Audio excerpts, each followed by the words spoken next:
My name is Derek, and this happened about 3 years ago on what was supposed to be a relaxing weekend with my wife. Beth and I had booked a spring anniversary getaway at a rural Airbnb just outside a small town called Maple Ridge. It wasn't completely isolated, just far enough out that you could hear frogs at night instead of traffic. The listing promised quiet woodland charm and a romantic escape. After a long winter and a rough year at work, that sounded perfect. The house looked exactly like the photos when we pulled into the gravel driveway. It was a quaint, one-story place with pale blue siding, white shutters, and a wraparound porch. Nothing fancy, but cozy. The kind of place you'd imagine drinking coffee in the morning while wrapped in a blanket. Inside, it smelled faintly of pine cleaner and something older underneath.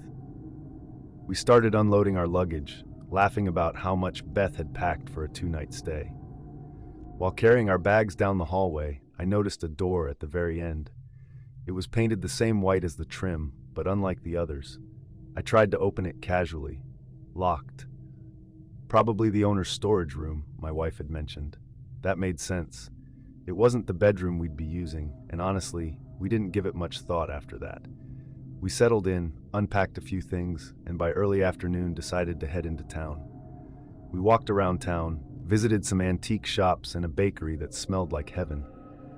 We took pictures, had an early dinner, and shared a bottle of wine at a little family-owned restaurant. It felt like the reset we needed. By the time we got back to the house, the sky was fading into deep purple. The woods around the property felt darker now, thicker somehow. I chalked it up to the wine and the long day.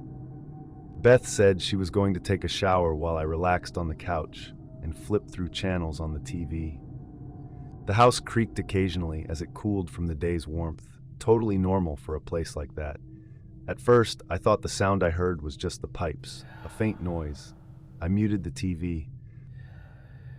There it was again. I held my breath and listened harder.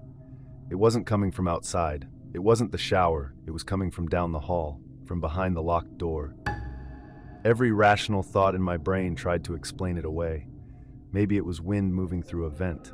Maybe the TV had made some strange echo before I muted it. But then the humming shifted into what sounded like whispering.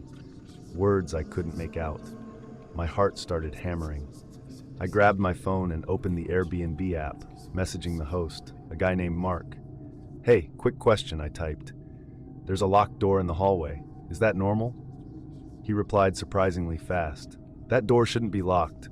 Hold on, I'm going to ask my wife. She helps manage the property."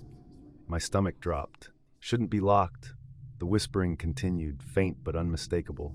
I stood slowly and walked toward the hallway, each step feeling heavier than the last. The door looked the same as before, still closed, still locked. The sound was definitely coming from inside. I backed away. Beth was still in the shower. The water running covered everything.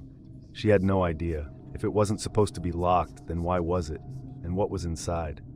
I didn't want to check, but I needed to know. I stepped out the front door, the cool night air hitting my face like a slap. I moved along the side of the house, gravel crunching under my shoes. My phone's flashlight guided me toward the window that lined up with the locked room. The curtains inside were thin, pale, and there was a light on. I edged closer, telling myself I was being paranoid, that I'd look in and see an empty room and feel like an idiot.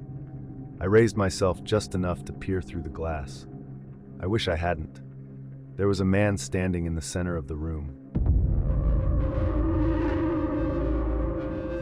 He was tall, too tall for the space, it seemed. Dressed in what looked like a black robe, like something you'd see as a cheap Halloween costume meant to resemble a monk or a cultist. At first I thought he was wearing a mask, but as my eyes adjusted, I realized that was his face. He was bald, completely. His skin looked stretched too tight in some places and sagging in others. His eyes were sunken and dark, like bruises swallowed them. His mouth hung slightly open, revealing uneven yellowed teeth. His features looked wrong, as if someone had tried to sculpt a human face from memory and gotten parts of it mixed up. And he was staring directly at me, not surprised, not startled, just staring. He didn't move, didn't blink. I stumbled backwards so fast I nearly fell. My lungs felt like they'd collapsed.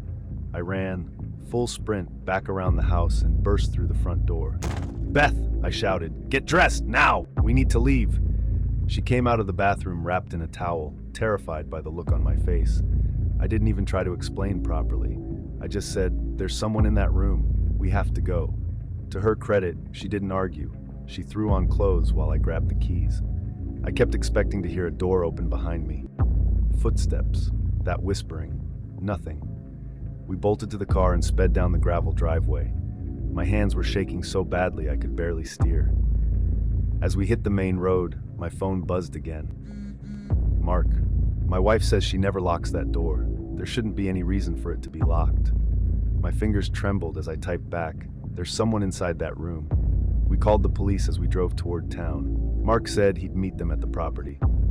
An hour later, we got the update.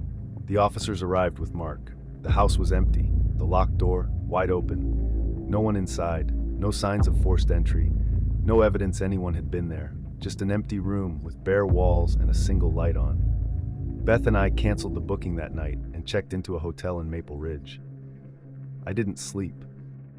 Sometimes I wake up thinking about the way he stared at me. Not angry, not afraid, just patient, like he knew something I didn't.